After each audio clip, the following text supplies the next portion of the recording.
Après la dernière vidéo, le même commentaire n'arrêtait pas d'apparaître.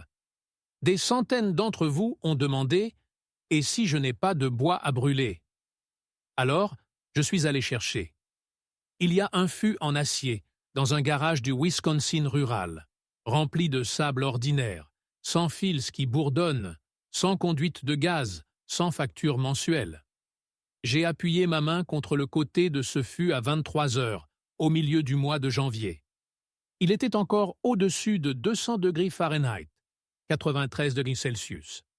Le feu qu'il avait chargé était éteint depuis midi, 9 heures plus tôt, et la maison derrière lui est restée à 72 degrés Fahrenheit, 22 degrés Celsius, toute la nuit.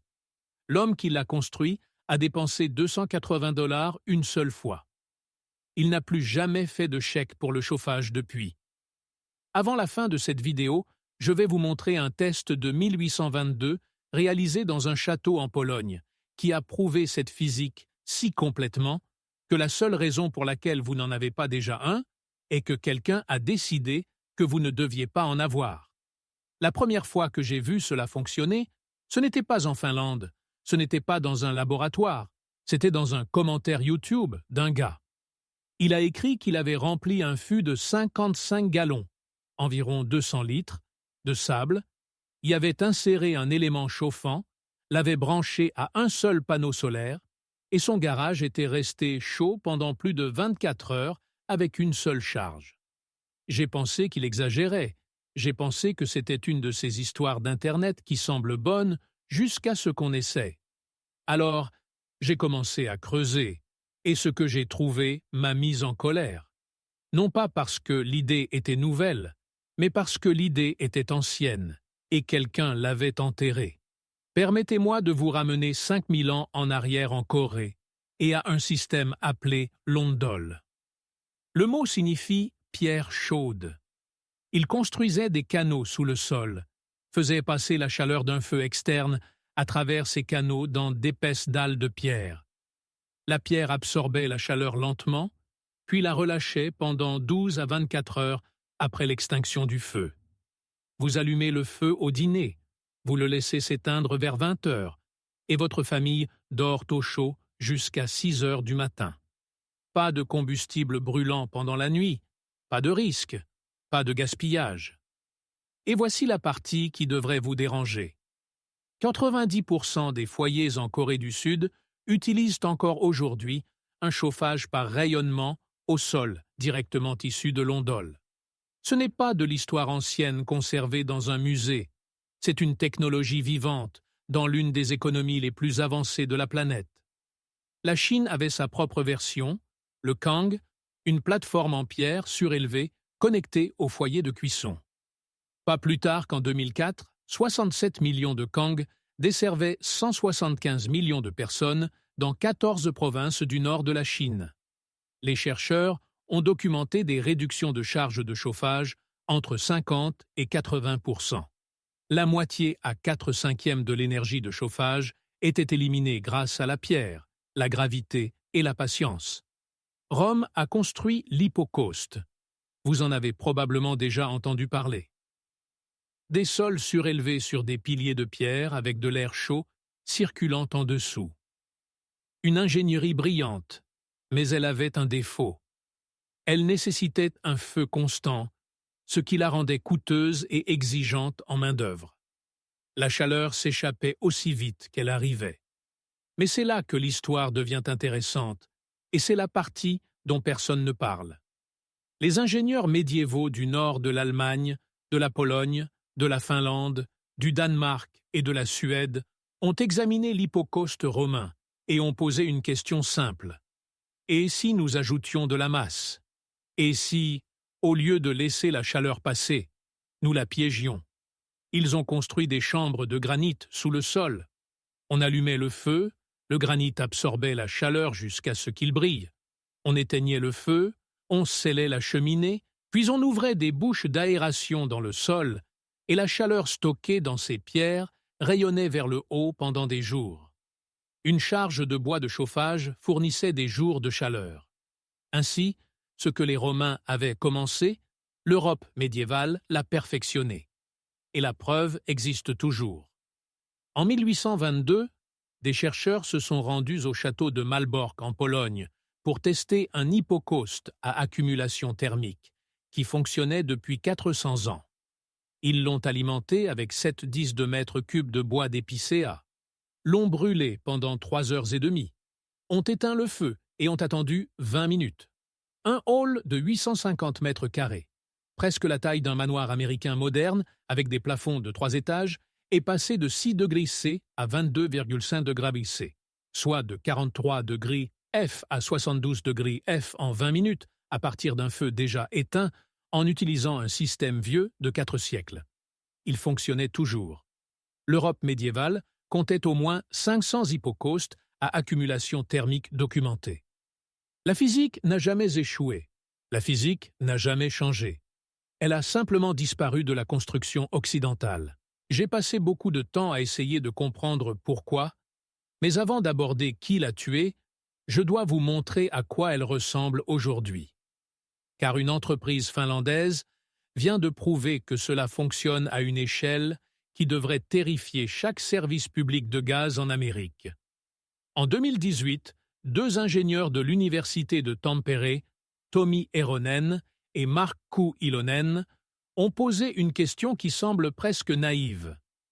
Peut-on construire une communauté énergétiquement indépendante en utilisant uniquement l'énergie solaire? Le problème n'était pas de produire l'électricité. Les panneaux solaires sont bon marché. Le problème était de la stocker. Les batteries au lithium coûtent 300 $ par kilowattheure de stockage. C'est le chiffre sur lequel l'ensemble de l'industrie énergétique est construite. Le sable coûte de 4 $ à 10 $ par kilowattheure. Relisez cela. De 4 $ à 10 $ contre 300 $. C'est une différence de coût de 30 pour 1. Ou, si vous le mesurez en volume, 16 $ par mètre cube de sable contre 39 600 $ par mètre cube de batterie au lithium. Un rapport de 2500 pour 1. Même travail. Stocker l'énergie, la libérer plus tard. L'un coûte une fortune, l'autre ne coûte presque rien. Alors, Eronen et Ilonen l'ont construite. Leur entreprise s'appelle Polar Night Energy. En juillet 2022, ils ont mis en service la première batterie de sable commerciale au monde à Kankaanpää, en Finlande. Un silo en acier de 4 mètres de large et 7 mètres de haut, rempli de 100 tonnes de sable de construction ordinaire chauffé à 500-600 degrés C en utilisant l'excès d'électricité éolienne et solaire. Il a une capacité de 8 MWh, assez pour chauffer environ 100 maisons et une piscine publique. L'efficacité annuelle est de 85%. Le coût du système était d'environ 200 000 $. Une batterie au lithium de même capacité aurait coûté 1,6 million. Cette installation a remporté le prix de l'idée productive de Finlande en 2023. Elle est apparue sur les panneaux d'affichage de Times Square. Le magazine Time a nommé Polar Night Energy l'une des meilleures inventions de 2025. Ils sont cotés au Nasdaq Helsinki. Et puis, ils en ont construit une plus grande à Pori, en Finlande, 13 mètres de haut, 15 mètres de large, contenant 2000 tonnes de stéatite, un sous-produit de la fabrication de cheminées. Elle a une capacité de 100 MWh, 10 fois plus grande que la première, et 1 MW de puissance thermique. En été, elle couvre près d'1 mois des besoins en chauffage de la ville. En hiver, une semaine complète. Elle réduit de 160 tonnes les émissions de dioxyde de carbone chaque année. Le coût de stockage est de 25 $ par kilowattheure contre 100 pour le lithium. Il y a 3 installations en Finlande et 0 aux États-Unis. Même physique, même sable, même soleil, mais des gouvernements et des lobbyistes différents. Mais pourquoi? Pourquoi un pays de 5,5 millions d'habitants dispose-t-il de cette technologie qui chauffe de vraies maisons en ce moment, alors qu'un pays de 330 millions n'a même pas de catégorie de code du bâtiment pour cela? La réponse a un nom.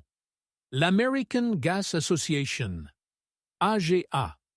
L'industrie du chauffage résidentiel aux États-Unis génère 12 milliards de dollars par an. Les 8 plus grands fabricants de CVC contrôlent 90% de ces revenus. 60% des ventes résidentielles sont des remplacements d'urgence. Votre fournaise tombe en panne en janvier et vous appelez n'importe qui répond au téléphone. Le modèle commercial dépend d'équipements propriétaires, d'installations agréées, d'appels de service périodiques et d'un éventuel remplacement. Un fût en acier rempli de sable brise chaque maillon de cette chaîne. En mars 2020, l'American Gas Association a tenu une réunion interne sur la manière de ralentir les politiques visant à réduire l'utilisation du gaz. Dans leurs propres documents, avec leurs propres mots, ils ont décrit le passage au chauffage électrique comme, je cite, « une menace existentielle pour l'utilisation directe du gaz naturel dans les bâtiments ». Ils ne l'ont pas appelé « concurrence », ils l'ont appelé « existentielle ». Par conséquent, ils se sont mis au travail. Depuis 2020, plus de 25 États ont adopté des lois de préemption qui interdisent aux villes de restreindre le gaz naturel. Lorsque les chercheurs ont passé le texte de ces lois au logiciel de détection de plagiat, le langage était presque identique d'un État à l'autre. Copier-coller. Le représentant de l'État de l'Utah qui a parrainé sa version l'a admis publiquement. Il a dit qu'il ne l'avait pas inventé lui-même. Il en avait pris connaissance auprès de son fournisseur de gaz local, Dominion Energy. Ce sont ses mots. Mais cela empire. Plus de 70 millions d'Américains paient les cotisations de l'American Gas Association chaque mois via leur facture de gaz. Vous financez la machine de lobbying qui vous tient éloigné des alternatives. La Federal Energy Regulatory Commission a ouvert une enquête sur cette pratique en 2021. À ce jour, elle reste non résolue. En janvier 2024, l'AGA a fait appel avec succès du Code du bâtiment modèle publié par l'International Code Council. Ils ont contribué à supprimer les mesures d'énergie propre des codes de construction nationaux modèles. Ils ont annulé la première interdiction de gaz à Berkeley, en Californie, par le biais des tribunaux fédéraux. Et ce n'est pas un nouveau comportement. Dès les années 1930, les dirigeants de l'industrie du gaz ont payé Bob Hope, Jack Benny et même Daffy Duck pour populariser l'expression « Now we're cooking with gas ». Maintenant, on cuisine au gaz. Ces dernières années, l'AGA a payé des influenceurs des médias sociaux pour promouvoir les cuisinières à gaz, en utilisant exactement le même scénario. 90 ans plus tard, c'est le même tour de passe-passe. Maintenant, voici où cela frappe directement votre portefeuille. L'International Residential Code n'a aucune catégorie pour le stockage thermique à semi-conducteurs. Aucune? Le code suppose que la chaleur provient d'équipements fabriqués avec une marque et un numéro de modèle. Un silo rempli de sable ne correspond à aucune forme. Par conséquent, il ne peut pas être approuvé. Non pas parce qu'il a échoué à un test, mais parce que le test n'existe pas. Underwriters Laboratories, UL, n'a aucune certification pour aucune batterie de sable résidentielle, ni aucune certification pour aucun système de stockage thermique à semi-conducteurs. Sans certification, il n'y a pas de catégorie. Sans catégorie, il n'y a pas de voie d'approbation. Un propriétaire a documenté sur Green Building Advisor que son système de stockage thermique solaire de 15 000 $ a été évalué à 0 $. 0 parce qu'il n'y avait pas d'autocollant UL. L'évaluateur ne pouvait littéralement pas le voir. Et le piège de l'assurance est encore plus sombre. Si votre maison prend feu et que l'inspecteur trouve un système de stockage de sable sans certification UL et sans approbation de code, votre police peut être annulée. Non pas parce que le système a causé l'incendie, mais parce qu'il n'avait pas le bon papier. Le code n'interdit pas les batteries de sable, il n'a simplement aucune case à cocher. Et les personnes qui écrivent les codes n'ont aucune incitation à en ajouter une.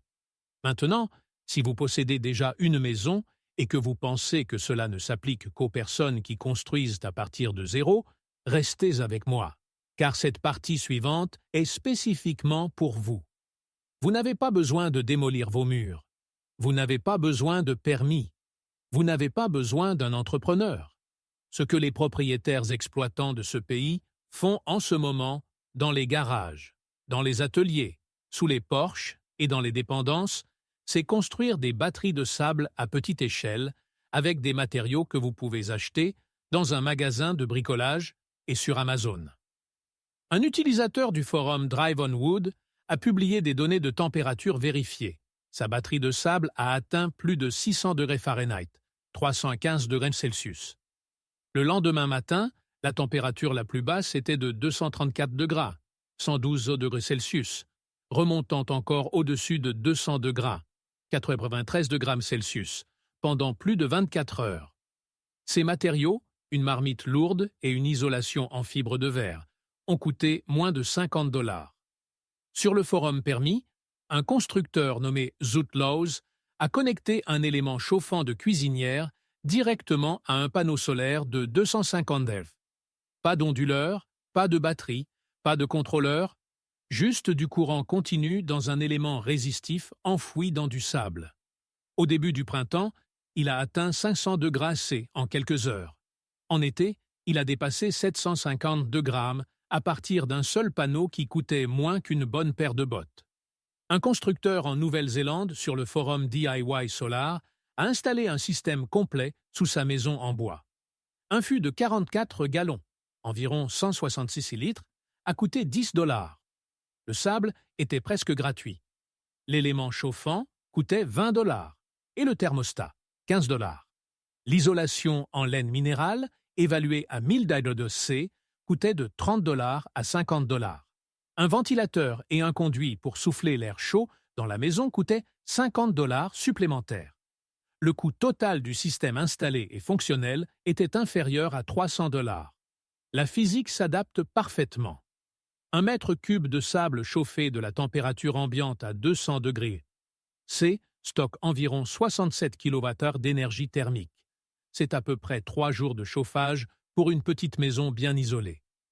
Un fût de 55 gallons, environ 200 litres, chargé par des panneaux solaires bon marché, peut maintenir des températures au-dessus de 200 degrés Fahrenheit, 93 degrés Celsius, pendant plus de 24 heures. Alors, voici à quoi ressemble une rénovation pour quelqu'un qui possède déjà une maison. Vous placez un fût en acier dans votre garage, votre atelier ou toute dépendance avec ventilation. Vous le remplissez de sable propre et sec. Vous l'enveloppez d'isolation en laine minérale. Vous faites passer un élément chauffant au centre, connecté à un ou deux panneaux solaires. Ou vous le branchez au mur et le faites fonctionner avec de l'électricité hors pointe la nuit lorsque les tarifs chutent à 4 ou 500 le kilowatt. Vous y fixez un petit ventilateur et un conduit. Le ventilateur aspire l'air à travers le sable chaud et le pousse là où vous en avez besoin. Le système n'a pas de pièce mobile, à l'exception du ventilateur. Rien à casser, rien à entretenir, rien à remplacer. Le sable ne s'use pas. Le National Renewable Energy Laboratory, NRL, à Golden, Colorado, a testé cela. Un chercheur nommé Jiwan Ma a chauffé du sable de silice à 1200 degrés C et l'a maintenu à cette température pendant 500 heures. Ces 500 heures à des températures qui feraient fondre l'aluminium. Ils ont mesuré toutes les propriétés imaginables, conductivité thermique, chaleur spécifique et intégrité structurelle.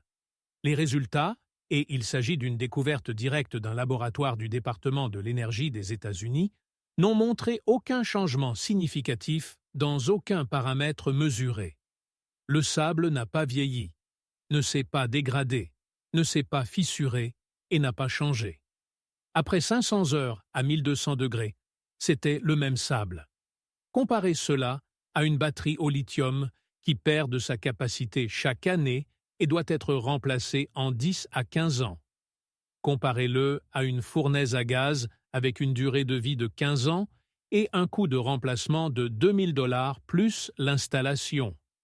Comparez-le à une pompe à chaleur avec un compresseur qui finira par tomber en panne.